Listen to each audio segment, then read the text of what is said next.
দেবতার দেবত্ব আজি বিকশিত, গুণগান আজি বিস্তারিত। অদ্ভুত কি শুনিছ আপুনি বৰত?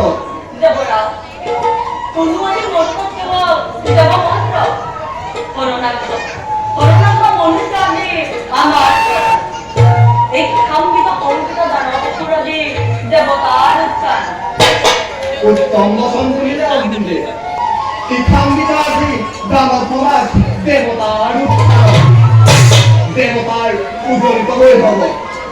কি নাই মোৰে অমৰাৱতীবোৰত আছে শক্তিশালী